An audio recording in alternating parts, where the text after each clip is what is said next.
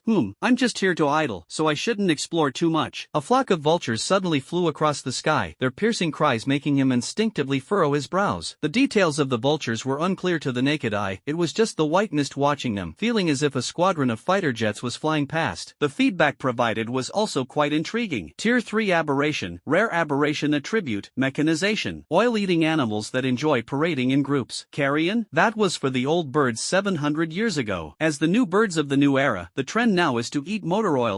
Meanwhile, in the area where White Mist was located, on the left side of the iron net, which was originally the resting area for zebras and antelopes, oil suddenly sprayed out. Some zoos use underground sprinklers during hot summer days to cool down the animals. But what surprised White Mist was the strong smell of oil he detected. A bit strange. Then he saw something even stranger. He couldn't clearly see the vultures in the sky, but inside the iron mesh, he could clearly see the herbivorous animals on the grassland, such as zebras and antelopes. The zebras still had black and white stripes, but the white stripes carried a certain metallic sheen, while the black stripes showed visible electric currents flowing through them. The antelope's horns were even more cyberpunk. The massive horns seemed to be adorned with a string of red neon lights, and the patterns on them resembled intricate integrated circuit boards. Their eyes emitted a purple halo. They are all level 3 distorted fallen, with a rare distortion trait, mechanization. I believe you've already heard the roar of the engine inside the zebra's body and seen the intricate circuitry on the antelope's horns, but they are not machines created by anyone. They are truly living creatures.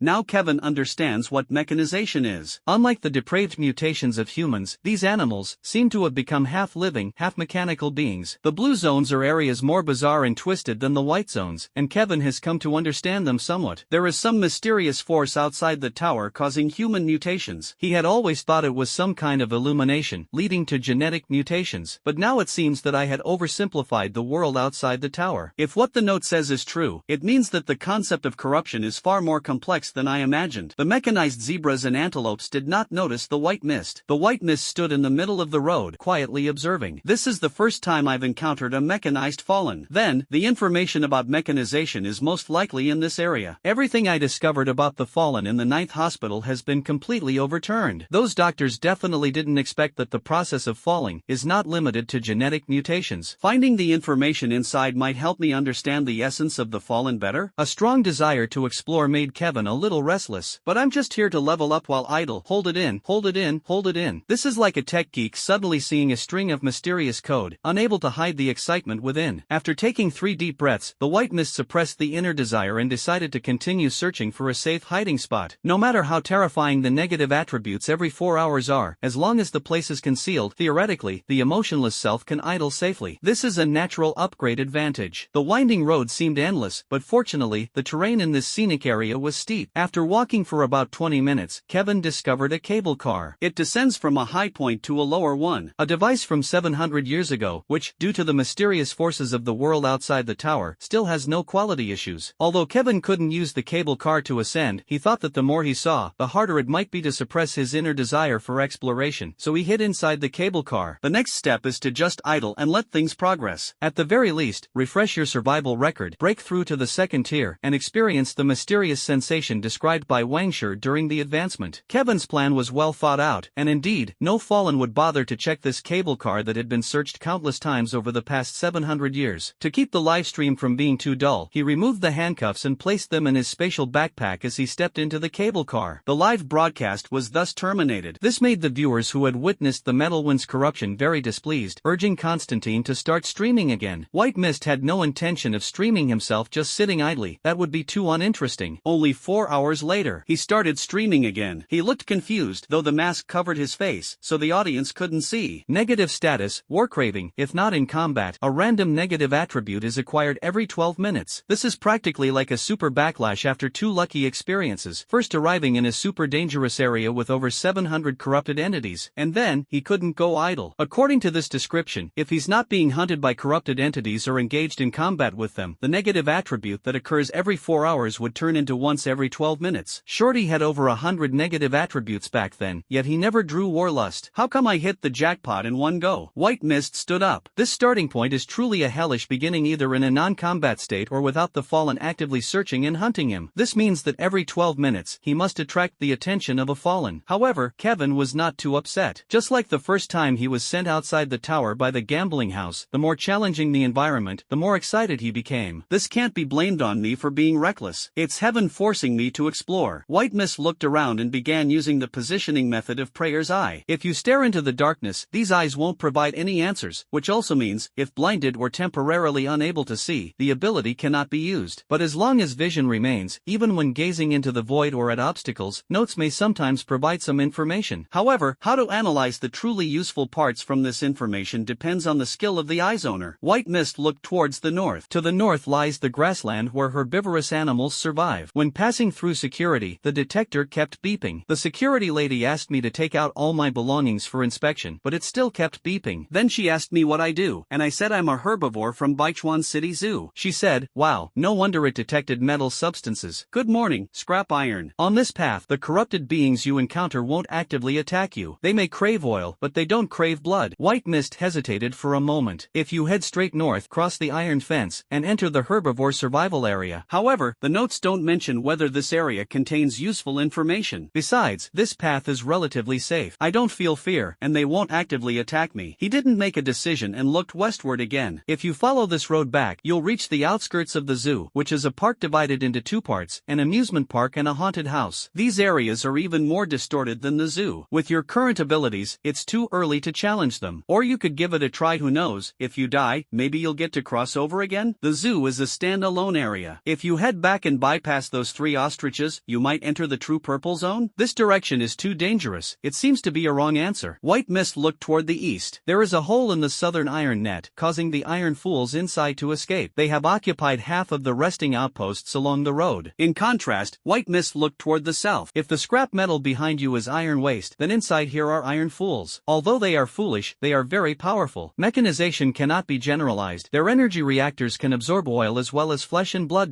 None of the 4 directions mention which path would be a waste of effort. It seems I have to judge for myself, or perhaps all 4 directions have clues worth exploring. The latter possibility is more likely, but White Mist must choose the most efficient route. He ultimately decided to head east, which is the other end of the highway. The notes mentioned that there are many human resting outposts in this area. Written information is unlikely to be hidden in the grasslands, but rather in these outposts. Just 700 meters from the White Mist, there is a viewing platform. It is a 22-meter high platform with a lounge in the middle for visitors to rest and a telescope at the top. White Mist jogged toward the viewing platform, and feedback had already appeared in its vision. I have yet another piece of good news and bad news for you. The good news is that the telescope here is a spirit-bound item that can only be used outside the tower. The bad news is, you can't take it with you. As a bonus from my conscientious talent, I'll throw in another bad news. There's a little fool sleeping inside the viewing platform. The White Mist quickened its pace. This was the first stronghold, and the information indicated that some fallen entity was hiding in this fortress-like observation deck. The opponent was sleeping, which was an advantageous situation. There's still 7 minutes until the next negative attribute descends. I should at least check the effect of that telescope. Within 7 minutes, in order to avoid more negative attributes falling upon himself, the White Mist had to exit the non-combat state. He quickly arrived below the observation deck, followed the spiral staircase, and entered the entrance of the lounge. The current White Mist was like Lube dropping a child handled gently and placed lightly. A rhythmic sound of gears turning came through. He guessed that this was the snoring of the iron fools while they slept. The White Mist gently pushed the door open, leaving only a crack. The fallen one that came into view, he recognized it. A juvenile rhinoceros, level 3 corruption, aberration trait, thick skin and flesh. Rare aberration trait, mechanization. It is dreaming. In the dream it is joyfully running across the grasslands, with a plump little Italian cow ahead sending it flirtatious glances. Just as humans like beast girls, we rhinoceroses also fancy other species. A cultured person would never interrupt someone else's romantic dream. Especially in his previous life, Kevin discovered that many young people, even years after reaching adulthood, still had their most genuine experiences of a certain kind only in dreams. Truly tragic. With 5 minutes left, he bypassed the rhinoceros and quickly searched the room. The mechanical rhino is not very large in size, as it is still quite young, but its entire body is already covered in steel. On the desk behind the rhino, there are several advertising flyers for other zoo attractions. Typically, when tourists visit, they are encouraged to explore other attractions as well. For example, if you go to see Donald Duck, the staff might tell you that Mickey Mouse is also adorable today. If you go to see Mickey Mouse, the staff there might say that Big Bad Wolf is looking very spirited today. Kevin took a look and found that it was a circus promotional brochure. This circus should also belong to another region. The promotional brochure features various animals and several people dressed as clowns. Due to its age, the colors on the brochure have peeled off, making the clowns appear sinister. A teaser for the next episode. The world may be vast, but as long as you keep venturing outside the tower, you will eventually encounter the circus troupe. The cabinet under the desk no longer contains any valuable information. It's just some everyday items like band-aids and pens. But on the other wall, Kevin saw some written notices. Please do not feed 35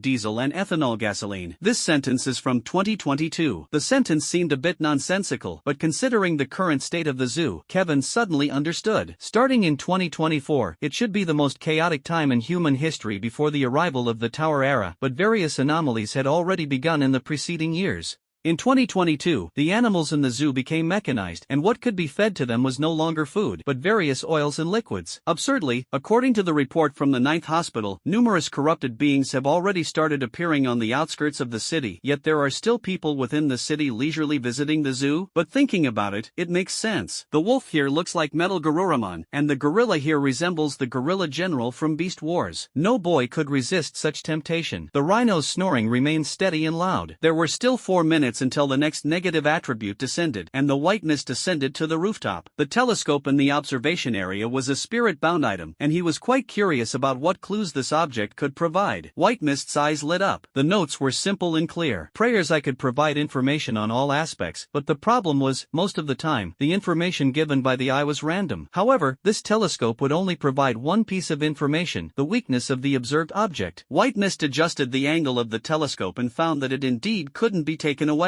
Just like that ring, some things are very useful, with extraordinary functions, but they are all limited to certain scenarios. Through the telescope's view, White Mist discovered the next stronghold. 1,500 meters away, there was indeed a building, a public restroom for convenience. Interestingly, White Mist used his own eyes to look through the weakness prospecting lens, combining the dual effects of the prayer's eye and the lens. Fallen creatures don't need to excrete, so the toilets here are no longer toilets, but have become a sort of alternative refueling station. Inside hides a relatively useless sequence 799, wave interference. You only need to kill that fallen creature to have a 45% chance of acquiring this talent. Its weakness is its fear of fire.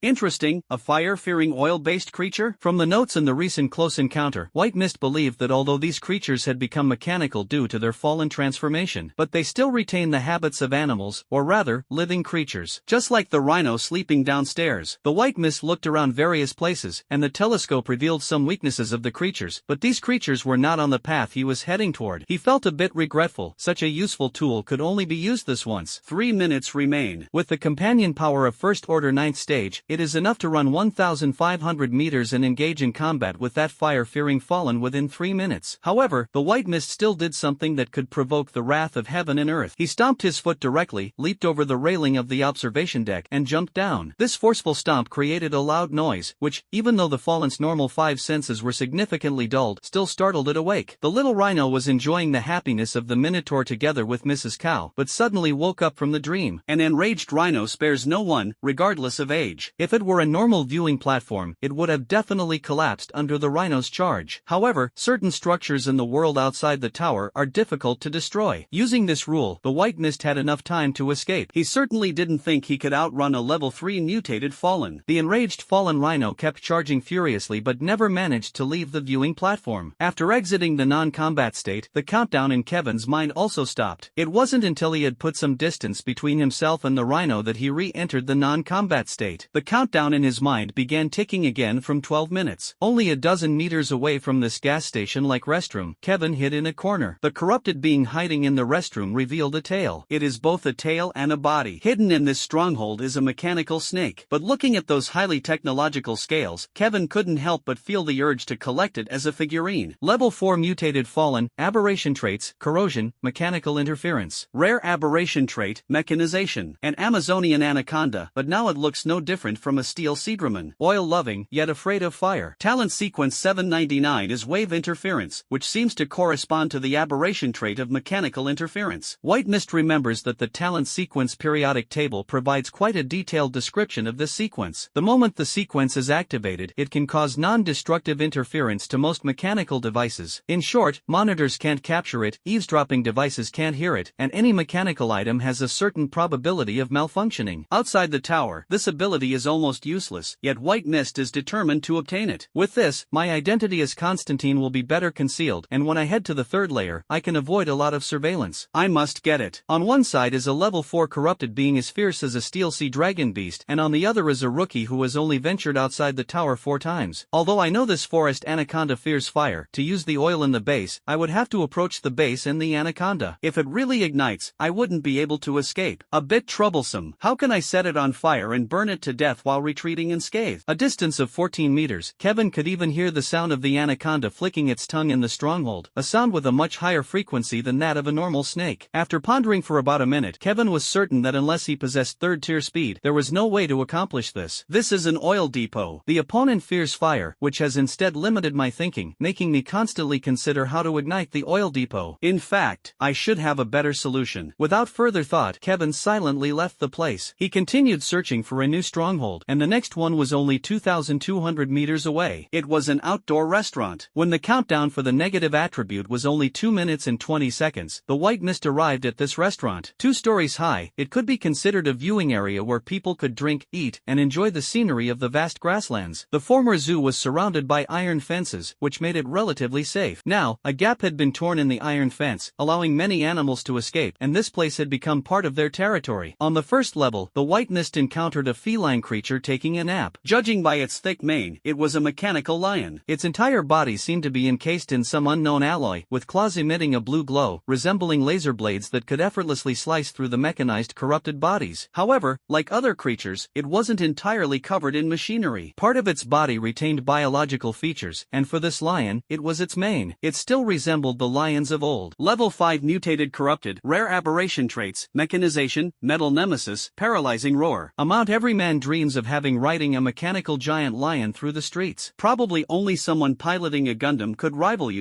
That's true. When he was a child, Kevin also envied Tai, sitting on the shoulder of the mechanical Greymon and wandering around Tokyo. The next thing Kevin had to do was extremely dangerous. But in his view, since he had already tested it once, it wasn't that dangerous. It's just that this was a live broadcast. Inside the tower, when the massive TV wall in the port displayed the mighty body of the mechanical lion, even Yu Weiming, who was responsible for dubbing, trembled in fear. And at this moment, Constantine was actually approaching it step by step? My goodness, this lion completely fulfills all my fantasies about mechanical beasts. But Constantine is way too bold. From the previous live broadcast, the audience already knew that these iron beasts were alive. Outside the tower, as long as there is the slightest hint of fear, at this distance, the fallen will inevitably awaken. He's so bold. Is his courage made of iron like these creatures? Terrifying. Absolutely terrifying. I feel like he'll be eaten in the next second. In the footage, the lion's head appeared larger and larger as the White Mist got closer to it. The White Mist before him was like those internet celebrities in his previous life who risked their lives for money by taking photos while touching a tiger's eggs. But the White Mist had been tested more than once. The perception of the fallen was extremely flawed. They were like ultimate radars for emotional perception, yet their normal 5 senses had degenerated beyond recognition. That's incredible. He actually dares to touch its mane. Oh my god, I feel like he doesn't need to pee, but I'm about to. Kevin, bold and skillful, was already less than half a meter away from the lion. He gently reached out his hand and touched its mane. This scene made all the spectators' hearts leap to their throats. Lu Qingzi, the live stream organizer, and Yu Weiming, along with other backstage staff, were also witnessing such a reckless act for the first time. Only Kevin's heart remained calm. His hands were unbelievably steady, not trembling even once from start to finish, and his boldness made people feel it was unreal. But all the people at the bottom knew that there was no such large zoo at the bottom, nor such cool props like a lion. What is he doing? Showing off his courage? Of course, Kevin wasn't showing off his courage, he was simply tying a knot on the lion's mane. And on that knot hung a ring. Dandelier's original intention for using this ring was to use it on Prometheus, that is, Bai Xiaoyu. Its organs came from Bai Xiaoyu, giving it a pathological friendship with Bai Xiaoyu, hoping to be together with Bai Xiaoyu for eternity. In Kane's plan, he eventually agreed to let them live together, but unfortunately, White Mist became the nosy neighbor who steals chickens. White Xiaoyu's final plea in 700 years of unfortunate experiences also moved Dandelion, who still had a shred of humanity left, to fulfill White Xiaoyu's wish. In short, the person belongs to White Mist and the ring also belongs to White Mist. This ring actually carries significant risks when used. For example, at this moment, the White Mist wasn't entirely sure whether this lion, now missing its lower body, might exhibit some strange behavior. As a warrior about to reach the second tier, could he withstand the torment of a level 5 mutated fallen? This steel lion, like the little rhino next door, was having a similar dream. 700 years ago, it was still a powerful ruler of the grasslands. Although surrounded by iron nets, humans brought it meat to eat every day. Living in this enclosure, it had very few things to do: eat, play, mate. During mating season, it would be exhausted by the lionesses over 50 times a day. It once fantasized about the freedom beyond the iron nets. But now, those lionesses are no longer here, and it longs for the simple yet fast-paced life it once had. It was just at this moment that the lion suddenly felt a bit disoriented. The lioness in the dream was gone, and suddenly transformed into a human. Ah, this sweet human. The mechanical lion opened its eyes, as if a 700-year winter had suddenly ended. Although the human was wearing a mask and looked different from the dream, it could still sense at a glance that this was the sweet human from its dream. A deafening lion's roar echoed, and the White Mist suddenly felt completely paralyzed. The entire body was forcibly immobilized by the terrifying sound waves. It felt as if the brain had lost connection with the body. It wasn't until about 10 seconds later that he finally felt his limbs belong to him again. Fortunately, he was lucky, because after the excited roar, the lion did not immediately launch into a series of biting and striking attacks as it usually did with other animals. Instead, it simply lowered its head, rubbing its massive head against the White Mist. This poor, weak human, how could she be rendered immobile just because I let out a roar? The lion could still distinguish between humans and lions, refraining from engaging in behaviors typical between lions. However, in its eyes, the White Mist seemed to be a female. After a brief minute of intimate contact, Kevin let out a sigh of relief. He admitted there was an element of gambling involved, but it turned out to be a successful bet. At the base of the tower, in the midsection of the scavenger port, Constantine's second live broadcast no longer even required Yi Weiming's voiceover. This time, the show's impact was explosive. Because Constantine did something completely unexpected, he mounted the back of the lion. Holy sh*t. What did I just see? Is this guy out of his mind? Is this corruption? Or could it be a machine left behind by some civilization outside the tower? They couldn't fathom why the corrupted creature didn't attack Constantine. The fact that Constantine had stealthily approached it earlier had already shattered their worldview, but now, this man was riding on the lion's back. This scene was too shocking. A massive mecha lion had actually become that person's mount. This visual effect was enough to overturn their understanding of corruption. TSK, kind of cool, Lu Chengzi secretly thought as she watched Kevin's actions. The live stream that started at 4 in the morning, after Kevin took a 4-hour break, was now in the early morning, right during peak traffic hours. Although Yi Weiming also thought the new boss was very handsome, compared to money, the boss was no match. He looked at the bustling crowd in the middle of the port, thinking that without sound, it would be impossible to do live streaming for sales. Without live streaming for sales, then how could traffic be monetized? The first principle of Ghost Push Mill Agency's operations maximize economic benefits as the highest priority. Yi Weiming lowered his head, pondering new ways to make money. Kevin still didn't know how excited the people inside the tower were when they saw him riding a lion. As for him, he couldn't feel excited at all. He is now in both an advantageous and disadvantageous position. The advantageous position is: a lion in a zoo, much like an experienced bedfellow, knows to lift its rear when you pat its back. This lion was the same. With a gesture from the White Mist indicating the direction, it happily dashed off. There are still 2 minutes and 40 seconds left, but a level 5 mutated feline moves at an astonishing speed. A fierce airflow rushed into Kevin's nose and mouth. The Lamborghinis, Ferraris, and Bugattis of the previous life are all utterly outclassed. With this mecha lion, Kevin is confident that during this journey of exploration, he can provoke whoever he wants. A level 5 mutated fallen already counts as a top-tier predator in the Blue Zone's food chain. Level 6 mutation, that's the kind of freak like Elijah. But White Mist also faces a disadvantage. It's hard to dismount the lion. The lion is extremely excited right now. If the ring is removed at this moment, will the lion suddenly turn hostile and bite him to pieces? White Mist pondered solutions but had no clue for now. At the same time, the mecha lion had already reached the oil depot in an extremely short period and began battling the forest anaconda. Before reaching level 3 mutation, the difference in rank among the fallen isn't significant. However, if a level 3 fallen evolves to level 4, their strength sees a considerable boost, and upon reaching level 5, it becomes a qualitative leap. The battle between the lion and the snake did not last long. The forest anaconda attempted to use its massive body to coil around the mecha lion, but after a lion's roar, the giant snake's body stiffened for a full 5 seconds. It wasn't just the giant snake, the white mist was affected as well. The sound wave caused indiscriminate paralysis, nearly making him fall off the lion's back. In just 5 seconds, those laser-like sharp claws instantly sliced through the steel shell of the anaconda, cutting it into several pieces. The most intriguing part of the snake's body was naturally the snake gallbladder. Kevin was very curious about the internal structure of mechanical creatures. He saw a snake gallbladder resembling a luminous pearl, seemingly some kind of mechanical core, emitting a blue glow and giving off a sense of immense energy. Without a second thought, the mech lion directly devoured the snake gallbladder. A slight electric current surged through the lion's entire body, making the massive lion appear more spirited. Looking at the remains of the mechanical giant serpent, Kevin was surprised to discover the mechanized body shell was actually dissipating bit by bit, revealing the flesh and blood of a living creature underneath. Mechanical creatures are not so easily killed unless their power core is destroyed, as you have seen. Fortunately, although it has perished, it has given you a sequence of little-use wave interference.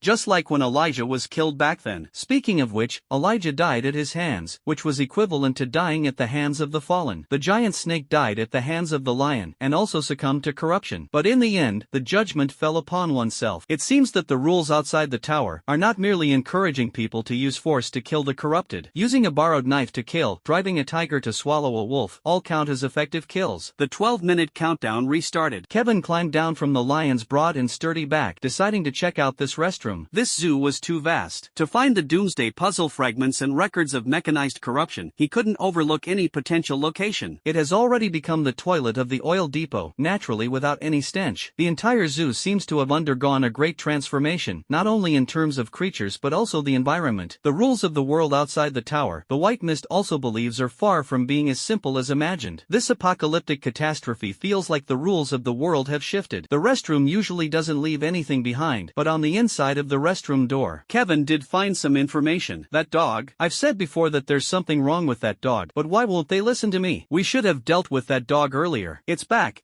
to take revenge on us. Dog? Even with Kevin's sharp intuition, he couldn't deduce any information. However, the clue came much faster than White Mist had imagined. The lions outside the stronghold began to make uneasy sounds, and these sounds actually carried a hint of fear. White Mist didn't think much and walked out of the stronghold. At this moment, he realized the ground was slightly trembling. It was as if some kind of giant creature was stomping through this area. The entire zoo was filled with the roar of various mechanical beasts, as if warning of something extremely dangerous approaching. In the White Mist, an unimaginably massive creature appeared. Level 7 mutated fallen, rare aberration traits, mechanization, infinite energy, stitching. Perfect aberration traits, gigantification, overload operation, thermal armament. As you can see, this is a dog. You can even recognize from its somewhat unexpressive eyes that it's a husky. But in this area, it is the undisputed overlord and the carrier of the doomsday puzzle fragment. To take the fragment, you need to earn its recognition. This was a colossal creature, its size rivaling that of a battleship. From the skull, one could barely identify it as a dog, but excessive mutation had erased any canine features from its massive body. Its skeleton was fused with machinery, and its internal organs were etched with intricate patterns though lacking any mechanical elegance. The skull still retained flesh and blood, but the body was reduced to a bare skeleton, with countless gun barrels densely sprouting from the bones. These gun barrels looked just like the shotguns from Kevin's previous life. This suddenly appearing giant beast completely overwhelmed Kevin's little lion in terms of aura. The lion curled up like a little kitten inside the oil depot, trembling with fear. Gigantification, as a perfect mutation entry, symbolizes absolute power. Dandelier also possesses gigantification, and upon entering the second phase, the stomach form, its strength is almost worlds apart from the previous form. The strength of this corrupted entity even surpasses that of two disciples, second only to Hong Yin. Having 3 perfect attributes, this is beyond what I can handle. White Mist didn't know what overclocking and thermal armament were, but seeing the densely packed shotgun barrels all over its body, he could conclude that this was definitely the reason why this big dog dominated the area. Does it look like it's patrolling its territory? White Mist remained calm, countering with gentleness as he soothed the lion beside him. Compared to this massive skeletal husky, both White Mist and the lion appeared exceedingly small. The terrifying, mountain-like body moved slowly, and as the distance closed, closed, White Mist could feel the tremors in the ground growing stronger. His expression was calm as he seriously pondered the previous instance areas. So, does this mean that the Doomsday Fragments actually have corresponding guardians? The guardian of the Ninth Ward should be Han Yin, but the fragment was transferred. This might have something to do with Kane. To find Kane, the traction roulette must be used, but in the short term, Kevin does not want to use the traction roulette. He stared at the giant husky wandering in this area, continuously deducing the truth. A husky is definitely not one of the stray dogs. This dog must have an owner, and this owner is certainly closely connected to the zoo. From the previous information, we can see that the staff at the zoo once considered dealing with this dog. The dog came back for revenge. Why would a dog seek revenge on humans? It seems this zoo has quite a story. So far, Kevin has not encountered a single human who has fallen into depravity. All he has encountered are animals that have succumbed to it. He faintly sensed something was amiss. Kane had left behind the stories of his disciples in the area connected to the spinning wheel, but perhaps each region itself, the guardians of the fragments, all have their own stories. The notes mentioned that to obtain the Doomsday Puzzle fragment, I need the guardian to acknowledge me, rather than eliminate the guardian. White Mist narrowed his eyes. At the same time, this scene from his livestream, featuring the ultra-giant corrupted entity, greatly satisfied the sensory demands of the audience within the tower. Just as some people suffer from thalassophobia, there are others who enjoy seeing these bizarre and massive creatures. The spectators scavenging at the port grew increasingly excited, and even the organizers knew that this level of corruption was rarely seen, even in the blue zones. What on earth is this monster? I'd bet a day's worth of nutritional meals that if this thing showed up in our mining area, it would scare everyone to death. This livestream is way more interesting than the last one. Constantine is so awesome. A real man should ride a lion and fight monsters. My Ayak, Akai, and Xiaochuan suddenly don't seem appealing anymore. From Kevin's perspective at this moment, it looked as if the distant mountains were suddenly moving. That mountain-like colossal monster, dragging a body full of white bones and weaponry, was slowly shifting. The birds in the sky, resembling fighter jets, quickly fled, but before long, they were all shot down by this terrifying hellhound. The vicious dog showed no interest in the mechanical cores within these birds. It seemed to be searching for something, yet also appeared to be wandering aimlessly. This perspective is akin to humans walking the streets of Tokyo, watching a sudden battle between a monster and Ultraman. Over 700 years, these animals have figured out some of the rules. Thus, most animals hide in their strongholds to sleep, as certain scenes in the world outside the tower cannot be destroyed. After a full 7 minutes had passed, the lion beside him finally stopped trembling. It proudly raised its head again, looking at its little wife, Kevin, as if the one who had just curled up in fear wasn't it. For the animals here, being afraid of that giant hunting dog was nothing to be ashamed of. Kevin mounted the lion's back once more, but when he pointed in the direction of the giant dog, the mech lion clearly resisted. Alright, the feelings brought by the ring still aren't strong enough. They're not willing to take risks for me. Kevin could only watch helplessly as little Wonkai left. 700 years of fear had taught the lion one thing: that dog must never be provoked. It is the ruler of the entire zoo area. Kevin didn't force it. His gaze was quickly drawn to something else. Where the lion has tread, there lies a field of mechanical wreckage, with the bodies of antelopes and elks crushed to pieces. Mechanical cores are scattered nearby, seemingly unable to repair their bodies due to the distance from them, yet they have not transformed into flesh and blood like that snake. This is an opportunity to observe corruption up close. Mechanical corruption, genetic mutation corruption. Do these two entirely different aspects perhaps signify the apocalypse of that year actually involved two different forces? The animals in the zoo each performed their duties, and after gaining mechanical bodies, their intelligence slightly improved. Although still far inferior to humans, they already had an organization. Just as Kevin decided to head to the remains of the two herbivores, a gorilla suddenly appeared. Its entire body was surrounded by a strange dark green metallic shell, but the exaggerated muscle contours were still visible. This gorilla seemed to be playing the role of a rescuer. After the rampage of the giant Wangkai, it was searching for victims crushed by Wangkai. What happened next shocked Kevin's 24K dog eyes. He suppressed the urge to pounce on the lion intent on attacking the gorilla and watched the entire process unfold. At the same time, he live-streamed the whole event. During this, the gorilla worked with incredible speed and skill, seamlessly assembling the bodies of antelopes and elks. Fiery sparks seemed to flicker in its eyes, as if it were welding together these shattered remains. After meticulous repairs, the gorilla finally inserted the power core. The antelope and the elk are lively and jumping again. It was only at this moment that the White Mist understood why mechanical creatures are hard to kill. As long as the core remains, even if the body is completely shattered, it can still be reassembled and used. But that wasn't the end. After a series of instructions from the gorilla, the antelope left, while the elk stayed behind. What followed was an extremely eye-burning scene. This gorilla played the role of a rescuer, but not a philanthropist. After finishing these tasks, it began stroking the elk. From time to time, excited roars erupted, like the clamor of a long compressed steam whistle. What initially seemed like a dry action gradually became slick. Because they were excited, they began exchanging fluids. Even Kevin, who was usually calm, was dumbfounded by the scene. It was as if he saw his own fate. He knew that mechanical creatures still retained many biological habits, but he hadn't expected them to have such cross-species mating desires. Realizing he was still live streaming, Kevin began to take action. He had watched quite a few films: Japanese, Korean, Western, Russian, and local homemade ones. He also knew some people were into Cthulhu-like non-human genres, but this was his first time seeing a mechanical-themed one. Fortunately, this thing didn't have a lower body. Otherwise, the image in his mind would probably be a titanium alloy spiral thrusting lance forcibly inserted into a USB port. The negative effects that war yearns to cause are about to erupt, and the white mist has to forcibly interrupt them. The lion suddenly charged in from 100 meters away, releasing a paralyzing lion's roar that temporarily short-circuited the wet gorilla and deer. The following male lion, with an overwhelming stance, swiftly killed the two corrupted beasts. A level 5 corrupted beast against level 3 corrupted beasts, especially when the latter are in a state of confusion. The battle ended quickly. After this little interlude, Kevin began a large-scale search. He had to find something for the lion to do. Otherwise, there was a chance he might get sprayed in the face with oil. Compared to the previous areas, since no one survived in the zoo, all the clues about that husky must be hidden in various strongholds. There wasn't much need for deep thinking. Kevin was certain that the next step would involve constant running around and searching. With the mechanical lion, although the zoo area was much larger than the areas he had previously encountered, it was still very efficient. In the next 6 hours, there were two noteworthy events for Kevin. The first event was that his companion power had advanced. The mysterious feeling Wangshur mentioned was actually a multiple-choice question: vitality, life recovery, speed, strength, perception. In your consciousness, you will see 5 energy orbs of different colors. Touching one of them will grant a corresponding attribute enhancement. However, the white mist did not experience this mysterious sensation. The Eye of Prayer makes everything very straightforward and data-driven. There isn't even any fluctuation in consciousness, just a dialogue box popping up. Level up. Congratulations, you've leveled up. Your strength has now reached Tier 2, Stage 3. From a Battle Trash Level 3, you've evolved into a Battle Trash Level 5. But don't be discouraged after all. Your rate of progress is already considered monstrous by the Survey Corps. Now quickly tell me which additional attribute you want to enhance. You have 2 chances. The reason it's Tier 2, Stage 3 instead of Tier 2, Stage 1 is because the time coefficient in each color zone is different. 4 hours in the blue zone equals 8 hours in the white zone. From this, White Mist discovered something. If you switch from the white zone to the blue zone midway, the time coefficient does not change. Most of the time, only by exiting through the tower's exit and choosing the blue zone will the time coefficient change. The purple zone is twice that of the blue zone, while the red zone, the one rumored to be extremely distorted, is 4 times that of the purple zone. However, although White Mist is bold and skilled, it is not yet daring enough to venture into those areas prematurely. As for the 2 additional skill points gained from leveling up, White Mist ultimately chose life recovery speed and strength. With the Eye of Prayer and an almost sinisterly invisible emotional deficiency constitution, White Mist doesn't need much improvement in perception. When facing powerful opponents, even if the upper limit of vitality is increased, they would still be instantly killed. However, the speed of life recovery allows one to quickly regroup in the case of non-lethal injuries. As for strength, it is essential. The reason 5-9 is specialized is that he still holds a trump card talent, making it unnecessary to consider attributes other than speed. Considering all the above, Kevin is preparing to take the battle tank route. However, it does not rule out the possibility of certain special circumstances in the future that might cause his attributes to become very strange. For example, the tragic experience of accidentally consuming something like a corrupted entity. The second matter is that his second negative attribute has arrived. Resentment parasite, able to perceive the resentment of an object through the 5 senses. Even a person with a clear mind will experience a surge of negative emotions. This description seems quite mysterious, but it's actually easy to understand. In horror movies from White Mist's previous life, such things often appeared: seeing the shadow of a ghost in a camera's film, and then learning about the ghost's past. Seeing a hanged person on a tree in the countryside. Clearly, no one else around can see it, yet only you are able to. Objects attached to resentment typically cannot affect normal people, unless it's someone like Hong Yin, whose mental strength is maxed out. And if infected with negative attributes, such as resentment parasitism, it becomes a completely different scenario. The world in the eyes of the White Mist has already been completely distorted. Where is there any semblance of an African savanna? There is only rotting flesh everywhere, flies, and even the zoo appears dilapidated. The animals roaming the savanna have all turned into skeletal forms. The White Mist could even see the various despair they experienced at the time of their death. That resentment filled the entire zoo, as if it had suddenly found a gap sufficient to escape. After the White Mist was infected with this negative attribute, they frantically poured in. Under normal normal circumstances, this person would probably be paralyzed with fear. The white mist was gone. After being infected by the parasitic resentment, he grinned. Originally, he was thinking that without Cain in this area, there was no way to access the corrupted memories through text. But now this problem was solved. When encountering parasitic resentment, the most correct approach is to immediately activate the return disk, hold your breath, close your eyes, and cover your ears. White mist didn't need it. He just felt that all of this had a unique flavor. The joys and sorrows of humans and the fallen finally connected. Their noisy clamor would let him understand the truth of this zoo. During 6 hours of searching, White Mist had already found a great deal of written material. These texts were fragmented, and only a portion could be organized. But now, the White Mist can parasitize through resentment, feeling the despair and hatred of the person who wrote these words back then. In the recorded text archives, within 6 hours, the White Mist also found several textual clues. All the written records are scattered across various corners of this gigantic zoo. Buried within is a secret that the giant dog has been searching for over the past 700 years. Under the influence of the parasitic resentment, the content inside is completely different from what Kevin had seen before. These clues are heavily laden with resentment, and under the vision of the parasitic resentment, even if Kevin doesn't look at them, he can still see the distorted scenery from afar. Cain created disciples. Those disciples had tragic pasts, but in the absurdity of the apocalypse, what need is there for deliberate refinement? To gain the approval of that giant hound, one must understand the reason for its descent into corruption. With curiosity, he opened the first chapter. What appeared before White Mist's eyes was no longer the memory log left by Cain, but a segment of imagery. The content of the first segment of footage is in color. The apocalypse has not yet arrived. The outskirts of the city are somewhat chaotic, but those living within the city have not yet realized what kind of changes this world will undergo in the coming years. The zoo is the same, although located in a scenic area outside the city, it is free from malicious disturbances. From previously collected written records, Kevin learned about the protagonist of this footage, a zookeeper and veterinarian named Lu Xiaoping. He has a girlfriend named Xianxiang, but his girlfriend has never been very fond of Lu Xiaoping's job. The reason is that he works a lot but earns little, mainly because he earns little. They often have arguments, but these so-called arguments are merely one-sided complaints from the girlfriend. In the latter part of the footage, this woman named Xianxiang seems unable to find a job, and her younger brother, who recently graduated, also struggles to find employment. They had no choice but to ask Lu Xiaoping for help securing a job at the zoo. One is responsible for clerical records, while the other is tasked with gatekeeping. Although the apocalypse has not yet arrived, fewer and fewer people are willing to stay at the zoo. In the face of extreme staff shortages, coupled with Lu Xiaoping's guarantee, the siblings moved in. The end of the first segment of the footage shows Lu Xiaoping assisting a zebra in giving birth. He has given names to all the animals in the zoo. The zebra is called Shalan, and the little zebra is called Hope. In the final scene, Lu Xiaoping shows a radiant smile. This is a very sunny and handsome young man. He holds hope, as if there is still hope in the world. This video ends quickly. Kevin still has many unclear aspects about the zoo's past. Where's the dog? Since the guardian of the apocalypse fragment is a dog, why haven't I seen this dog from beginning to end? He opened the second record. It was still an image, playing in the memory of the White Mist with a rhythm that felt like the passage of ages. But this time, the world appeared shrouded in gray. Lu Xiaoping's days were not going well. His girlfriend disliked animals. Her younger brother seemed to have his eyes on these animals. During the years they dated, he treated his girlfriend with great care, never letting her do any dirty or tiring work, and never saying a harsh word to her. But when he learned that Xianxiang's younger brother, Li Hai, was planning to sell the cubs from the zoo, he got angry for the first time and scolded the siblings. In some part of this world, a tower disappeared, and another tower appeared. It is said that some very powerful people have already gone to that tower, and some assert that the appearance of monsters on the outskirts of the city signifies the arrival of the apocalypse. The tower that appeared later will be the ark for human survival. But there are no animals in the tower, and the tower has not yet been sealed. People can still use channels to contact those most powerful individuals in the world. These animals can all be sold for a good price, not just alive, but dead as well. Deer antlers, rhino horns, tiger teeth, leopard pelts. This place has too many treasures. The opportunity to escape poverty is right in front of them, and it seems that everyone in the zoo has been persuaded by Li Xianxiang and her brother. Only Lu Xiaoping continues to work hard every day, driving around the grasslands to patrol, disregarding danger, and checking the animals' health conditions. Moreover, with increasingly scarce funding from above, he does his best to ensure that some animals don't go hungry. The number of monsters outside the city is growing, and even within the city, white-collar workers have started striking, causing chaos in the neighborhoods. But people still believe that everything will return to order. The masses, bound by the law throughout their lives, still fear the punishment of the legal system. Society maintains a fragile balance between chaos and collapse, just like a zoo. Lu Xiaoping's resolve was firm. These animals' lives mattered just as much as any other. If anyone tried to steal steal or hunt them, he would be the first to report it. The final image was a fleeting glance from a running elk, hurried and alert. The second act of the vision came to an end. Still haven't seen the dog. Kevin touched his chin. His intuition told him that this Lu Xiaoping was the owner of the giant monstrous dog. But what role does the dog play in all of this? In the zoo, the animals are still animals, but humans may no longer be human. Lu Xiaoping did his utmost to protect these animals, but compared to the desires of the people in the zoo, his resistance seemed pitiful and laughable. Kevin continued watching the next segment of footage. If the second segment of footage still had colors, albeit shrouded in a layer of gloom, then the third segment of footage had completely turned black and white. Lu Xiaoping was locked up. He was confined in a dark room, just like those animals. Every day, different people would bring food to Lu Xiaoping. People also knew that keeping him locked up like this wouldn't last long, as the room reeked of a foul stench due to his excrement. Li Xianxiang and her brother, every time they delivered food, acted as if they were feeding a dog, throwing the food inside and quickly walking away. They have recently made quite a profit and don't even remember who brought them to the zoo. Lu Xiaoping initially scolded this group of people for not following the rules. Later, he ran out of strength as those people often forgot to deliver food, causing Lu Xiaoping's health to deteriorate. In the pitch-black, airless room, he quickly fell ill. He felt that he was about to die. In the darkness, this kind and fragile human let out a heart-wrenching wail. He worried about the animals. Occasionally, when old Lu came to deliver food, he would talk about how much money they had made, about the chaos in the city, and about how no one cared about anything in the zoo. Under the panic caused by those monsters outside the city, no one cared about anything in the zoo, neither the animals nor the people. It has been a week since the funding stopped, and these animals will soon face food shortages. They are about to die. They're going to die anyway. What's wrong with making some money off them before they do? You're guarding these beasts, but do these beasts even acknowledge you? Kevin originally thought that at the end of the footage, Lu Xiaoping would also be locked inside the house. But in the final scene, Lu Xiaoping had already arrived on the grassland. The sky was no longer black and white, it had turned colorful again. Lu Xiaoping lay on the grassland, face up, completely still. The third segment of the footage ended. The degeneration of humanity into evil is currently known to occur in two ways: under extreme hatred, and through the injection of degenerate blood. The White Mist speculated that Lu Xiaoping, having suffered such inhumane treatment, was suddenly released from that room because he had already succumbed to corruption. He must have killed those people. But after watching the fourth segment of the vision, the White Mist realized he was wrong. The fourth vision remained in stark black and white. Lu Xiaoping had been confined for a full 2 months. Inside the foul-smelling room, his body began to decay. Green pustules erupted across his skin, and yellow pus spread over half his face like a piece of cheese left to rot through an entire rainy season. His body was nearing its breaking point. He was destined to die inside that place. It feels like resonating with this zoo. When Lu Xiaoping's health was deteriorating, the animals in the zoo also began to mutate. More and more animals suddenly underwent mutations, their mechanized bodies appearing absurd and bizarre. This scene terrified everyone. Old Lu, Li Xianxiang and her brother, as well as all the staff in the zoo, leaving them at a loss. Too long without food. Too long without seeing that familiar person. The animals' hearts also began to grow restless and uneasy. When this restlessness accumulates to a certain extent, the animals actually succumb to corruption faster than humans. No matter how they mutate, no matter how terrifying and horrifying these animals may appear, it seems that everything is still the same as before, confined to the inside of the iron fence. They displayed an unusually fierce desire to attack, but the tall iron fence, seemingly mutated along with these animals, could not be broken no matter how much they charged and roared. Greed makes people ignorant, and the ignorant are fearless. The group of people at the zoo, after discovering that the animals couldn't break through the iron fence, surprisingly did not leave. There were still some animals that hadn't mutated, and in their eyes, those were all money. Li Xianxiang's younger brother felt that something too magical was happening in this zoo and even took a photo, uploading it online. This action finally brought relief to Lu Xiaoping, who had been locked in a dark room for 2 months. Everyone involved in the case of stealing and selling zoo animals was blaming Li Hai, the pig teammate. The photo caused a huge sensation online, and this long deserted zoo unexpectedly welcomed a large number of visitors. If people continue to come to this zoo and these steel monsters keep attracting attention, Lu Xiaoping's secret will eventually be discovered. It's too noisy, it must be dealt with. Lu Xiaoping must die. After some discussion, they decided to deal with Lu Xiaoping. How should they handle it? How could someone be made to vanish without a trace, without reason? At last, the final scene unfolded. Lu Xiaoping lay collapsed on the predator-infested grassland, the scent of blood and flesh continuously drawing in the very animals he had once cared for. His body was thrown inside an iron enclosure. What awaited him was unbearable mutilation. First came the paws, then the knees, followed by elbows, collarbones, and neck. The cracking of bones and the tearing of flesh sounded piercingly loud in the otherwise eerie silence of the vision. Lu Xiaoping still remembered the male lion named Flame and the female lion Elsa. Beside them were several lions, young and old alike. When they were cubs, he had held them and even shared a photo of them, which briefly became an internet sensation. He shed blood-red tears, and at that moment, the entire vision turned a deep crimson like his body being torn apart, the images themselves shredded. Such utter despair. The ones he loved, his colleagues and friends, betrayed him for their own gain, imprisoning him for a full 2 months. The animals he once cared for, in the end, devoured him to satisfy their hunger. But perhaps at that time, they simply couldn't recognize Lu Xiaoping, because he was no longer the young man with the radiant smile from a few months ago. Kevin originally thought the video would end here, but he suddenly noticed the image began to shake violently. Gunshots and screams came from outside the iron fence. Damn it, how is it still alive? It's been bitten down to just a head. Shoot it, kill it. The relentless echoes of shotgun blasts filled the air. In the final frame of the vision, the white mist saw a distorted human face surrounded by a dense cluster of gun barrels. In that instant, realization dawned on him. This poor, foolish dog had stayed loyally by its owner's side from beginning to end. The images he had witnessed were indeed a portrayal of Lu Xiaoping, that pitiful man. But the perspective comes from this dog. When delivering the fawn, it sat beside its owner Lu Xiaoping, watching Lu Xiaoping's radiant smile. When Lu Xiaoping was locked in the darkroom, it was locked in as well. Even when Lu Xiaoping died, it was thrown in along with him. Although there is no sound in the footage, perhaps this dog has been barking all along. Kevin finally understood. Only then did he realize why those people said it was too noisy and that Lu Xiaoping had to be dealt with. It turns out that in this sentence, the first part refers to the dog, and the latter part refers to the person. That's right, Lu Xiaoping is so weak, how could he cause trouble? From beginning to end, it stayed by Lu Xiaoping's side. In the dog's final vision, humans were monsters covered in gun barrels, so its body also grew gun barrels. Everything is clear now. It seems the last segment of the footage should be the clue that earns this dog's recognition of me. Perhaps it's finding the remains of those people? Kevin originally thought he had already found the truth. This was a dog seeking revenge for its owner, harboring hatred toward the animals that ate its owner and the humans who murdered its owner. But when he opened the fifth act, he was completely stunned. The content of the fifth act was very simple, so simple it could be summed up in one sentence. Lu Xiaoping committed suicide right in that dark room. Since Lu Xiaoping had already died on the grassland, torn apart by the lions he raised, how could Lu Xiaoping commit suicide? Feeling the presence of these images had already exceeded 12 minutes, which added another negative attribute to white mist, weak water. This time, his luck was a blessing in disguise. Weak water posed almost no threat in areas without water. White mist paid no attention and continued pondering the clues. There were also some documents, but most of them were left behind by Li Xianxiang and her brother, Old Lu, as well as some visitors or other staff members from the zoo. Moreover, the content is chaotic and provides no clues. They only found the name of this dog, Xiaojing. The first 4 paragraphs basically describe Lu Xiaoping, who was close to animals, and his tragic experiences.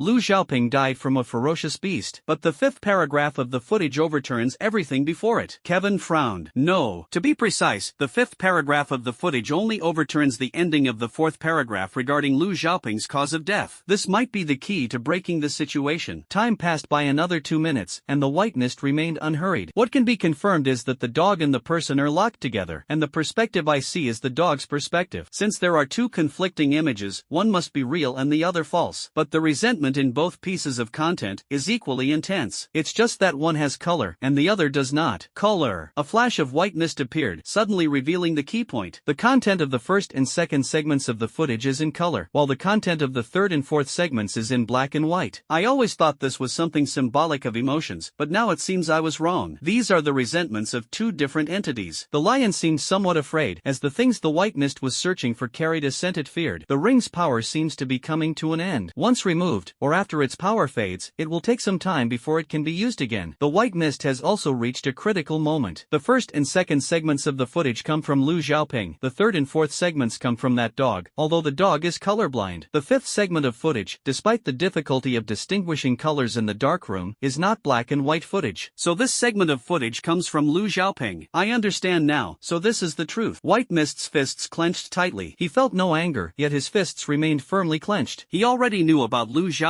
and the dog's tragic fate. The empty feeling surged over him like a tide once again. Sometimes, he would think that perhaps he was the real monster, a creature incapable of connecting with the sorrow of others. When White Mist realized the truth, the black aura attached to the 1st, 2nd, and 5th documents began to frantically pour into his body through his negative attributes, fueled by resentment. Under normal circumstances, the White Mist would absorb this resentment and then completely fall into corruption. But he attracted this massive resentment, merely attracting it without absorbing it. The dense resentment resentment gathered around the white mist, gradually forming a silhouette. From a distance, he looked like someone from the zoo years ago. This scene terrified the lion. White Mist turned his head, glanced at the lion, and then looked at his own hands. The people you resented are all dead. This grudge should have dissipated long ago. Perhaps there's just one thing you still want to do? As if speaking to some kind-hearted person from 700 years ago, White Mist mounted the lion once again. The ring's effect had already worn off, but at this moment, White Mist made the lion feel fear. At the bottom layer of the tower, within the television wall in the middle of the port, the white mist in the eyes of all the spectators had already turned into a black, shadow-like phantom. They didn't know what had happened, and at this moment, the white mist removed the handcuffs and turned off the live broadcast. The armored lion ran across the grassland, and memories from 700 years ago gradually surfaced. Originally, there were 2 male lions and 6 female lions on the grassland. That year, it went to play on the other side of the grassland, leaving behind the other male lion along with the 6 female lions. When it returned, it witnessed an unforgettable scene. 7 lions were ferociously tearing apart a dog. The dog, despite having most of its flesh devoured and only its head remaining, managed to rise again. This scene seemed to have startled a few predators as well. Gunshots kept ringing out, yet the dog simply wouldn't die. It limped away, with bullets leaving marks on its bones but unable to stop its departing figure. No one knew where it was heading. Even a few lions dared not pursue it. The armored lion knew that it was Lu Xiaoping's most cherished pet dog. That weak and clumsy dog always followed Lu Xiaoping around. They ate together, lived together, and were inseparable. And Lu Xiaoping? A long time ago, Lu Xiaoping was no longer at the zoo. And later, when that dog returned, the entire zoo was no longer escapable, and all the creatures seemed to be trapped in this area. One by one, the former companions passed away, and the lions that once gnawed on that dog had long turned to dust. At this moment, the white mist had transformed from the sweet human into the person from back then. Resentment parasitized, unable to corrupt the white mist into evil, but the white mist understood the purpose of this resentment. It also knew the key to clearing this area. Lu Xiaoping died with resentment, yet those 3 segments of footage still retained color. That represented Lu Xiaoping's lingering attachment to this world. The dog was different. After its owner Lu Xiaoping died, the world in the dog's eyes turned completely black and white. It seemed even fear had been overcome, or perhaps it had gained a sense of mission, as the mech lion ran wildly under the guidance of the white mist. Several hours passed, and the enormous figure was still wandering in the zoo, like a mountain, symbolizing the indelible fear of all creatures in this zoo. Only 1 man and 1 lion were chasing it. Although more than 6 hours have passed, the giant dog moves extremely slowly, like a walking corpse. The massive figure finally emerged, and upon seeing those densely packed gun barrels again, Kevin could probably imagine how distorted and terrifying the scene must have been in the dog's eyes at the time. Those who once seemed like its master or friends had all turned into hideous demons. The giant dog did not sense Kevin behind it. Now it was too enormous, and everything else seemed insignificant in comparison. Its head was still there, but like its body, it was hollow and empty, indistinguishable. For 700 years, it had wandered aimlessly through this zoo, walking from one end to the other, back and forth, endlessly, never stopping. The lion also knew that this giant dog never looked back. It would sweep away all creatures in its line of sight like a scourge, but it would never turn back to deal with those who slipped through the cracks. But just now, this giant skeletal dog suddenly stopped. Shao Jing. The call echoed across the grassland, just 2 short words, and the mountain-like destroyer abruptly stopped. There was still a long distance ahead to patrol, but for the first time in 700 years, this creature that made the entire zoo tremble turned back. The scene nearly scared the mech lion into a core meltdown. And Kevin jumped off the back of the mech lion, step by step approaching the dog. At this moment, Kevin was exceptionally calm, his brain instinctively analyzing the pros and cons, convincing the dog, considering the outcomes of failure or success, and various possible scenarios. All of these had become second nature to him. Even his rationality told him what tone to use and what expression to display at this moment. An actor's self-cultivation was brought to its peak by him. The ground trembled as the massive monster turned around, yet the white mist steps remained steady. Walking toward him no longer seemed to be a gigantic skeletal monster as vast as mountains and rivers, but a small dog he couldn't be more familiar with. The surrounding scene changed once again, and everything in the grassland disappeared. The white mist glanced around. He found himself in a pitch-black, cramped room. The foul stench that assaulted his senses wasn't just from the waste of man and dog, but also the unmistakable odor of decaying flesh. At last, the truth within this dark room revealed itself. 3 days ago, Shao Jing let out a weak cry, looking at its long-deceased owner, and began to wail. It licked Lu Xiaoping's palm, as if calling out to him, just like it did every day 2 months ago to wake him up. But Lu Xiaoping did not wake up. He could never wake up again. A day later, Shao Jing also became listless, appearing even weaker. 2 days later, its barking grew unbearably mournful. 3 days later, the stench of rotting flesh filled the room. On the brink of death, Shao Jing, desperate to survive, began to consume Lu Xiaoping's corpse. Everything unfolded exactly as the white mist had guessed. Lu Xiaoping Xiaoping died by suicide, but it was Xiao Jing who devoured his body. White Mist once read a study. After the owner dies, if locked together with the pet, will the pet eat the owner? The question is not actually about whether it will eat, but about how long it will take to eat. Because the premise of this question is that the pet has no other food source, the owner dies first, and the pet is in a state of hunger. Many pets don't hesitate for long, but dogs tend to waver for a while, usually no more than 2 days. Xiao Jing had been starving for a long time. Over the past 2 months, all its food had come from Lu Xiaoping. After Lu Xiaoping died, no one cared for the dog for 3 days. It was on the verge of starvation, and right before its eyes lay the body of its owner. Finally, Xiao Jing ate Lu Xiaoping. Kevin already knew the truth, and he was not surprised. It wasn't that this dog didn't love its owner. If there were danger, Kevin had no doubt that Xiao Jing would rush in front of Lu Xiaoping without hesitation. But with the apocalypse arriving, under the greed of human nature, Lu Xiaoping's girlfriend and colleagues happened to create the most desperate environment. Actually, at that time, Xiao Jing, you were already dead, weren't you? When you were being torn apart by the flames and Elsa, you had already died. It was just resentment and guilt that turned you into another form. You devoured your only friend. You wished you had never done it, wished I were lying by your side, just like you, killed by those people, those animals. All these years, you must have felt very guilty, having eaten your master, constantly thinking in your mind, if only the master hadn't been eaten by me. Thinking about me dying with you, at the hands of those lions. In the dark room, the White Mist played the role of that corpse. For 700 years, Xiao Jing's consciousness had been trapped in this dark room, longing for that person to wake up. Yet throughout the endless years, the only response it received was the guilt and loneliness devouring its master. But this time, Kevin woke up in place of Lu Xiaoping. Two completely different resentments caused the scene from back then to reappear. In the grassland, all the mechanical creatures seemed to sense the dispersal of a certain aura. One after another, they emerged from their hiding places. That gigantic monster was actually shrinking bit by bit. The mech lion didn't know what the White Mist had done. In its eyes, both the human and the monster seemed to have frozen in place. I forgive you, Xiao Jing. I never blamed you, my good child. If I hadn't dragged you into this, you wouldn't have done such a thing. It's not your fault. The dying dog stuck out its tongue and licked the White Mist once again. The White Mist gazed at it tenderly, as if everything had returned to 700 years ago, to a tranquil afternoon. Back then, the apocalypse had not yet arrived, and he still had a radiant smile. The ones at fault are those who forced you and me into despair. The White Mist still remembers the study about cats and dogs eating their owners, where some people fan the flames, saying that beasts are ultimately beasts, unable to endure even a little hunger, and so easily devoured their owners. But these people will never understand how pure animals' feelings for humans are. If not weakened to the extreme, how could a dog eat its own owner? And throughout history, how many people have eaten others just to survive? They will not feel guilty in their hearts. At least not like Xiao Jing, wandering like a walking corpse for 700 years. For 700 years, its thoughts have been locked in this dark room. Lu Xiaoping died, leaving behind intense resentment. This resentment came from those who conspired to harm him, such as Old Lu and Li Xianshan. But even after these people died, his resentment did not dissipate. Instead, it kept waiting for a messenger. He must free his beloved dog from guilt. What about this giant dog? The scene before its death filled it with immense hatred toward the world, and this resentment transformed it into a monstrous being surpassing the disciples of Cain. But this also made it even more tragic than Lu Xiaoping, surviving in a fallen form and enduring 700 years of mental torment. Its best friend was eaten by it. Dogs and humans are not the handiwork of Cain. They merely stem from the malice in human hearts when the apocalypse descended 700 years ago. But the White Mist felt that if it too had emotions, it might feel more pity for this master and servant pair than for the apostles. Xiao Jing, it's okay now. I don't blame you. I've never blamed you. Thank you for avenging me. These years, you've really worked hard. I should have told you earlier. In the dark room, he gently stroked the dog. On the grassland, the monster that had terrified all evil for 700 years was gradually dissolving, until finally, those gun barrels turned into iron powder and, together with the terrifying remains, vanished into ashes. The consciousness of the White Mist also awakened from the dark room and returned to reality. The skeletal body finally collapsed, and that massive and grotesque skull unexpectedly revealed a foolishness from 700 years ago. Faintly, the White Mist seemed to hear Xiao Jing's shouts, perhaps expressing joy, or perhaps expressing gratitude. At this point, the White Mist knew one thing: this area was cleared. Although the return roulette wasn't activated, the notes had already popped up. Not bad, you found the first fragment since exploring outside the tower. As an emotionless strategist, there's an unprecedentedly rich reward ahead. Shall we hurry up and grab the loot? The adventure on this vast grassland has come to an end. Lu Xiaoping's past with this husky, though heavy, is just one of the many twisted stories in the apocalypse. Kevin has a premonition that more will come in the future. The lion, at some unknown point, lay on the ground with a mix of vigilance and fear. Once the ring's effect wore off, humans were no longer sweet in its eyes. Kevin silently made the mountain-like monster disappear. In the lion's eyes, Kevin seemed to be an even more terrifying existence. He was relieved that he hadn't done anything unusual, no spraying diesel in anyone's face or anything like that. Now, too afraid to move, he lay flat on the ground, waiting for the white mist. On Xiaojing's skull, flesh, hair, and blood rapidly dissolved, vanishing like smoke and dust. What was called picking up the box turned out to be nothing more than a small, oddly shaped object resembling an eye. White mist picked up the fragment, and judging by the patterns, it seemed to depict a human eye. The notes quickly provided clarification. You have obtained a piece of the Doomsday Puzzle. In this series for the region, there are 4 pieces representing the eye, ear, mouth, and nose. Collect all 4 pieces, and within these 4 areas, you will gain 4 types of enhancements: nullification of negative attributes, purification of corruption, normalization of physical rules, and the ability to hear the voice of corruption. The abilities of the fragments are not limited to these. The eye, ear, mouth, and nose fragments form a complete set, and this set is also part of a larger whole. As you collect more fragments, you will unlock more functions, and the area of influence will expand. However, for now, you can only use the ability of corruption purification on this grassland. As a holder of the eye fragment, you will earn the respect of all corrupted beings on the grassland. You will be unable to enter a combat state with them. The content was unexpectedly short, and the white mist felt deceived. Negative attribute nullification, corruption purification, normalization of physical rules. If all 4 are collected, wouldn't it mean the 4 regions would become habitable areas? It seems the fragments should have a set effect. A single fragment can provide a single function in a specific region, but continuously collecting fragments will create a chain effect, granting more and broader abilities. Does this mean, if all the fragments are gathered, humans can live outside the tower again? The white mist glanced at the lion, considering using this purification ability on it, but ultimately stopped. The lion's attitude toward him had already reached a somewhat respectful level. The so-called purification of corruption means returning the corrupted to their former state. The white mist shook his head. If you were really restored to your former self, I'm afraid you wouldn't survive in this place for even an hour. As for bringing back a lion, although a lion mount is quite impressive, it's too conspicuous. If it's a case of human corruption, white mist might be able to purify the entire area and then bring them back. Riding on the lion's back, white mist pondered the information about the fragments. I got the eyes, which are part of the eyes, ears, mouth, and nose. And the eyes, ears, mouth, and nose are part of a larger whole. The latter is temporarily not considered. The eyes, ears, mouth, and nose correspond to 4 areas. From the information I previously obtained, these 4 areas should be the zoo, the circus, the abandoned amusement park, and the haunted house. When white mist first entered this area, he looked in 4 directions, noting that the adjacent areas were the more twisted abandoned amusement park and haunted house. White mist retrieved the ring. The ring can basically only be used once per scene. In simple terms, the skill cooldown is quite long. However, Kevin could also sense that the lion was intimidated by him. It seems this has something to do with the shard holder being able to gain the reverence of the corrupted beings in this area. But isn't this just messing with people? I've been infected with the desire for war, and you give me something that prevents me from entering combat with the corrupted beings in this area. The plan to AFK in the white mist fell through, but this area became a stable leveling spot for him. As long as I use the traction roulette to record this area, I can come here to AFK anytime. Although I will still be affected by negative attributes, at least the fallen in this area won't attack me anymore. This idea was quite good, but the white mist suddenly discovered a problem. The traction roulette, while bypassing the 3-day rule to return to previous areas, must still progress in order. For example, Kane uses the traction wheel to guide the white mist to the areas he has visited. The white mist can also use the traction wheel to bypass the 3-day rule and return to the area it wants to go to, but before that, it must first visit the areas arranged by Kane. In other words, the areas recorded by the traction wheel must be revisited to be cleared. Skipping the sequence is not allowed. During the Dandelier stomach journey, I didn't follow Kane's plan choices, so it's hard to imagine whether Kane will instruct the disciples to do something extreme in the next area. I must become stronger before facing the disciples again. After making up his mind, Kevin decided to continue idling. Every 12 minutes, a negative attribute is inflicted. The dwarf once accumulated over 100 negative attributes. This is fine. I can experience the thrill the captain once felt in a shorter time. Seems interesting, doesn't it? In this situation, Kevin didn't consider returning to the city but continued idling. In a way, he could also be considered a madman. So, in the following time, Kevin began testing his physical limits. 30 seconds before each negative attribute descended, he would open the return roulette. If he found that he could still move and his consciousness was clear, he would close the roulette and continue idling. If he found himself unable to move, he would let the roulette take him back. Using this method, he began to carefully experience the various negative attributes outside the tower. It all started with a gravitational imbalance. White Mist found it uninteresting. The body would mistakenly think it was in a state of weightlessness or being overweight, but he quickly established a new sense of balance. White Mist categorized it, along with the chaos he had experienced before, as a free debuff. In other words, if infected with this kind of negative attribute, it was as if he wasn't infected at all, and exploration continued unaffected. Then he developed photophobia, where sunlight could directly burn his skin, and White Mist's fingers were scorched by the light. But he wore a large cloak, hiding his hands inside it, and there were no more issues. So White Mist categorized photophobia as a free buff. Just wear more layers and avoid exposure to light. He donned a hood, mask, and cloak, covering himself completely and flawlessly. Then the White Mist infected a series of attributes: eternal hunger, indiscriminate of friend or foe, sluggishness, elemental allergy, heightened libido, evil fanaticism, dying if not speaking, and other negative attributes. But only sluggishness was classified by the White Mist as an effective attribute. The rest were deemed useless. Hunger is easy to suppress, indiscriminate of friend or foe just confuses the appearance of allies and enemies, and it's fine as long as a new basis for judgment is established. Elemental allergies are similar to photophobia. As long as the body doesn't come into contact with these elements, it's fine. Increased libido? Kevin admitted that, as a healthy and normal man, when he sensed this attribute in his consciousness, he felt a bit flustered. But after thinking about it, up until now, no woman had ever appeared who could arouse his sexual desire, so he found it rather dull. In any case, with all these attributes descending, Kevin considered them to be pointless. In fact, any one of these attributes could be quite fatal. In the end, the White Mist was still driven back to the tower, because he triggered a buff that, for now, cannot be dealt with: bloodlust. This is an even stronger negative attribute than warlust. If no killing occurs within 6 minutes, health will continuously drain. He was finally out of options. Under the condition of one negative attribute every 12 minutes, lasted for 7 hours. If it were changed to one negative attribute every 4 hours, White Mist would have lasted approximately 5 days. With an additional 7-hour survival record, White Mist's companion power also advanced to Tier 2, Level 9. Although he is still weak when facing disciples and shard guardians within the tower, he is already considered highly skilled. Well, since it's the first time idling, I can't hold myself to dwarf standards. I'll try to break his record next time. Thinking this, Kevin activated the return roulette. Current area exploration rate 45.5%. Remaining corrupted creatures 702. Apocalypse puzzle fragment for this area has been obtained. My evaluation, a pleasant surprise. The other guardians of the related areas will test more than just your intellect. The base of the tower, southwest corner. Linwaro looked around Kevin's home and said,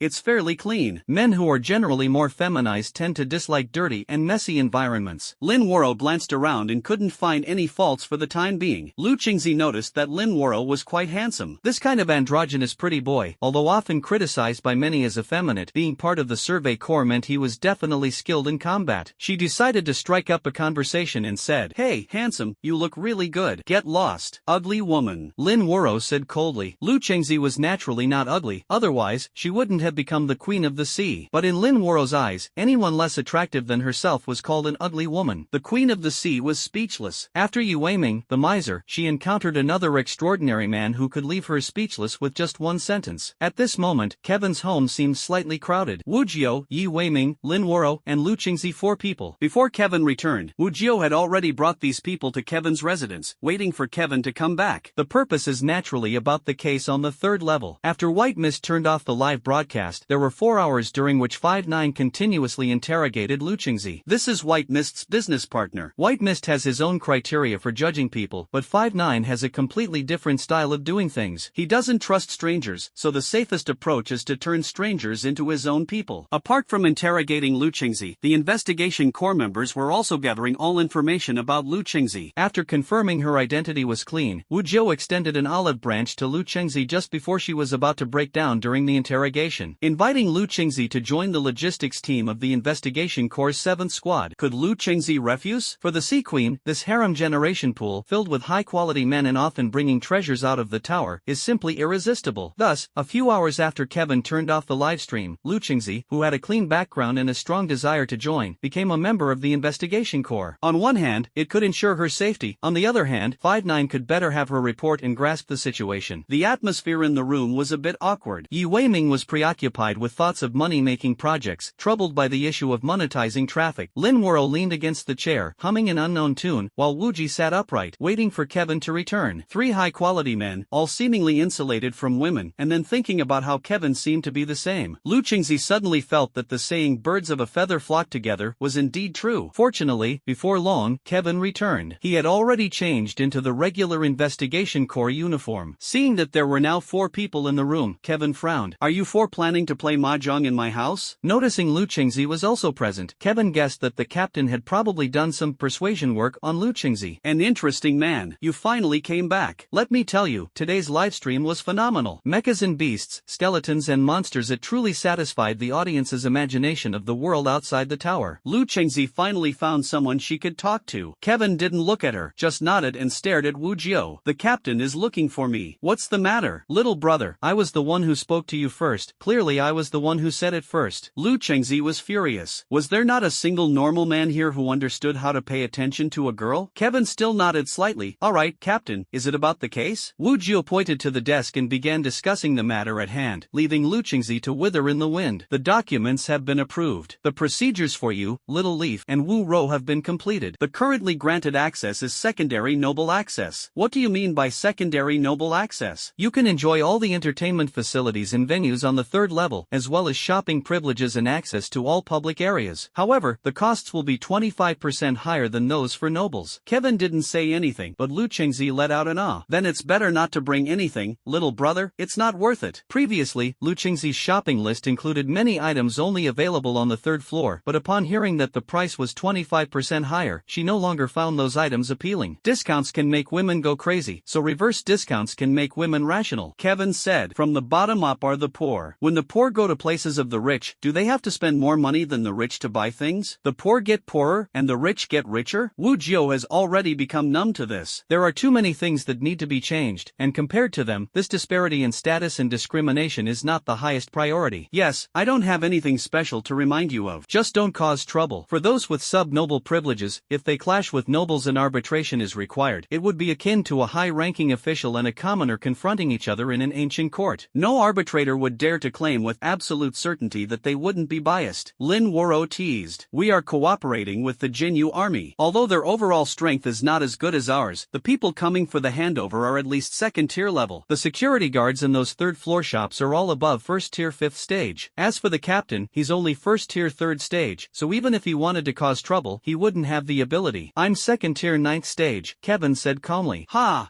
what did you say? Lin Wuro was about to speak sarcastically again, but suddenly realized something was off. Next time we leave the tower, maybe I'll reach tier 3, stage 1. There was a hint of astonishment in Wu Jiao's eyes as well. Tier 3 was considered the passing mark for the entire survey corps. Are you joking? Lin Wuro asked, puzzled. Is this something to joke about? If it weren't for being driven by the desire for battle and the thirst for blood, I could have stayed longer. Kevin was telling the truth. But when Lin Wuro heard this, she felt a bit uncomfortable. After all, it had taken her half a year to advance to the 3rd tier since leaving the tower for the first time. Desire for war. Lin Wuro knew the effect of this negative attribute, and he was somewhat curious. After being infected with the desire for war, how long did you last? 30 minutes? An hour? Not long, just 7 hours. White Mist said, Captain, let's talk about the case. What's the case this time on the 3rd level? Although White Mist found the 3rd level's aristocratic privilege quite absurd, neither he nor 5-9 could change it now. 5-9 nodded. I'm now going to brief you on the case. This case is a bit more troublesome than I initially imagined. It's a kidnapping case. White Mist had already been outside the tower for 17 hours and was quite fatigued, though it didn't affect his thinking or judgment. A noble was kidnapped? And not just an ordinary noble? The hostage is from the 4th layer, the administrator level, but it's said their parents are from the 5th layer. Nested dolls? The children of the 5th layer live on the 4th layer and then disappear on the 3rd layer? White Mist showed some interest. I don't know much about the 5th layer either, but many people from the 5th layer, that is, the ruling class, have their children living on the 4th layer, 5-9 said. White Mist immediately made a guess. So, entering the 5th layer requires some special conditions? If the conditions aren't met, direct blood relatives can only live on the 4th layer? 5-9 nodded. The reason the target is on the 3rd floor is because only the 3rd floor has an asylum. An asylum? That's right, our target is the daughter of the ruler of the 5 floors. She's a lunatic, and not long ago, this lunatic disappeared. The madwoman in the asylum. When it comes to the word asylum, the White Mist almost triggers PTSD, instinctively reminding him of a place full of extraordinary individuals. Especially after leaving the tower a few times and learning that Kane might very well be inside, he felt that if such a place truly existed within the tower, it wouldn't be surprising. Any information about this crazy woman? We'll have to get it from the town's defense forces. 59 seemed a bit helpless. In other words, there was no information. From 59's expression, Kevin discerned something noteworthy. On the surface, we are helping the Jinyu army solve the case, but in reality, we are competing with them? Yes. Wu Jiao nodded. Kevin asked again, how much information do we know? The location of the asylum, the time the target went missing, a week ago. That's it? Isn't this just Lumu interrogating Kevin knowing nothing at all? Does the asylum have surveillance footage? Yes. 5-9 said there was, yet shook his head. White Mist frowned. Looks like the town defense army destroyed the footage. Yes, it was destroyed 2 days ago. They have a backup, but I doubt they'll give it to us. Just because they don't want us to solve the case first, they'd rather hide the clues than bring them out for discussion? This kind of thing has happened quite a lot over the years. It seems like the higher-ups are intentionally suppressing us. The White Mist patiently asked again. I remember the captain mentioned that they already have some clues? Yes. Is it possible to steal these clues? Impossible. Without waiting for Kevin to ask, Wu Jiao explained. The information is on the 4th floor, and we don't even have the chance to go to the 4th floor. Most of the time, they handle cases on the 4th floor. Roughly, Kevin understood what kind of case this was. Its nature was almost the same as his experience at the zoo, starting with a nightmare. The scene was already a week old, and the information that could be uncovered was very limited. As for the colleagues who knew part of the clues, it was fortunate enough if they didn't cause trouble. And the target spans the 3rd, 4th, and 5th layers, but the investigation can only be conducted on the 3rd layer. Judging from the activity trajectory of the High Tower Town's garrison, there might be more clues on the 4th layer. This case is simply impossible to investigate. A guaranteed losing game. Can't we just refuse it? We can't refuse, and besides, I trust you. 5-9 remained quite calm. White Mist looked at 5-9, wanting to tease him. Shorty, do you have some misunderstanding about me? However, the excitement on White Mist's face still betrayed his true thoughts. The more unfavorable the situation, the more he could enter an excited state. I have one more question. You speak. Why bring him along? In Xuan should be smarter, right? Kevin was referring to Lin Wuro. Lin Wuro's beautiful eyes widened as she mocked. Ignorant and foolish newcomer. Yi Weiming has decent skills and might still be of some use. The captain is the team's muscle, but as for Lin Wuro's usefulness, Kevin really hadn't thought of anything. Lin Wuro is great at scolding people, and the Genu army deserves a good scolding. Kevin was stunned. This answer from Wu Jiao was so straightforward that he truly hadn't expected it, and he genuinely admired it. He remembered the captain once saying that Lin Mimi had a sharp tongue, but when it came to her own people, she was already quite considerate. If it were outsiders, her words would be 10 times harsher. Having a trash-talking teammate is quite nice, especially if the opponent is annoying enough. That really is an important role. Kevin was a bit intrigued. Wu Jiao stood up. The night is late, get some rest. We'll set off tomorrow morning. White Mist left the tower 17 hours ago, exiting at 4 in the morning, and now it is 9 in the evening. He nodded, saw off Lin Wuro and Wu Jiao, then learned about today's earnings from Lu Chengzi and Yi Weiming, and went to sleep contentedly. The next day, on the massive elevator ascending to the 3rd level of the high tower, there were about 20 people. Some were merchants heading to the 3rd level. They were not lower-level residents but had established some businesses in the lower levels. These people generally had a smug expression. In stark contrast were some lower-level slaves crouching in the corners with their heads down. Their access to the 3rd level was pitifully limited, nearly to be requisitioned for dirty and exhausting tasks. White Mist and the others wore the Survey Corps uniforms, which were different from the 2 other groups. Captain, there's something I've always wanted to know. The 900-meter ascent took some time, and White Mist opened up the conversation. Just say it. The Survey Corps outside the tower is responsible for risking their lives, venturing beyond the tower to investigate, which also makes the Survey Corps' combat strength generally higher than that of the High Tower Town Defense Army. But in this way, the combat strength of the 2 armies becomes unbalanced. Does the High Tower Town Defense Army have no sense of crisis? White Mist did not spell it out, but 5-9 caught the meaning behind the words. Both armies are organized from the 5th layer. One army enjoys the treatment of the lower class, while the other enjoys the treatment of the nobility. Yet, the lower class holds stronger military power. Aren't they afraid that one day, the situation might suddenly change? 5-9 shook his head. The mid-level and lower-level forces of the Garrison Corps are not as strong as ours, far from it. But overall strength, actually, they are not inferior to the Survey Corps. This answer left Kevin puzzled. You mean in terms of top-tier combat power, we are inferior to the Garrison Corps? Their structure is very similar to ours. They also have 16 squads, and the organization within each squad is almost the same. In terms of regular members, we are stronger, but when it comes to top-tier combat power, the Garrison Corps has always suppressed our Survey Corps. After Wu Jiao finished speaking, Lin Wuro took over and said, the Tower Town Imperial Corps holds a martial arts competition with us every year. 16 teams each select their strongest member to face off against the strongest from the other side's 16 teams. The result is, 11 of our Investigation Corps teams were defeated. Their squad leaders are individuals whose companion powers are at the 5th or 6th tier, with sequences ranging from 200 to 300, or even 100 to 200. Any one of them is a monster. And the most terrifying part is, we know almost nothing about them. Every year during the 2 army martial arts competitions, competition, they also have plenty of new faces. These new faces are just as freakishly strong. Their talent replenishment is even more astonishing than that of our investigation corps. Before the captain's succession, we investigated the corps, and no one had ever achieved first place in the martial arts competition. However, in the past 2 years, the captain has taken first place both times. Manhwa was very proud. Her captain was so powerful that even the high-ranking officials of the Jinyu army couldn't handle him. However, Kevin could still sense a few questionable points in Manhwa's information. The Jinyu army of the High Tower possesses quite a few top-tier experts. These experts, according to Manhwa, possess companion powers starting at the 5th tier. There are even some at the 6th tier, and if that's all, the investigation corps wouldn't be far behind. But the most crucial point is that their sequence is significantly ahead of the investigation corps. The former represents basic combat ability, while the latter refers to combat skills. If the gap is too wide, the outcome becomes quite obvious. It is precisely monsters like Wujio, who are at the 8th tier and 4th stage, that have allowed the investigation corps to regain some dignity over the past 2 years. But what truly deserves contemplation is the High Tower Town's royal army. Why does it have so many experts in rare sequences? It seems the 5th floor, or even the 6th floor, holds something revolutionary? As White Mist pondered these questions, the 3rd floor arrived.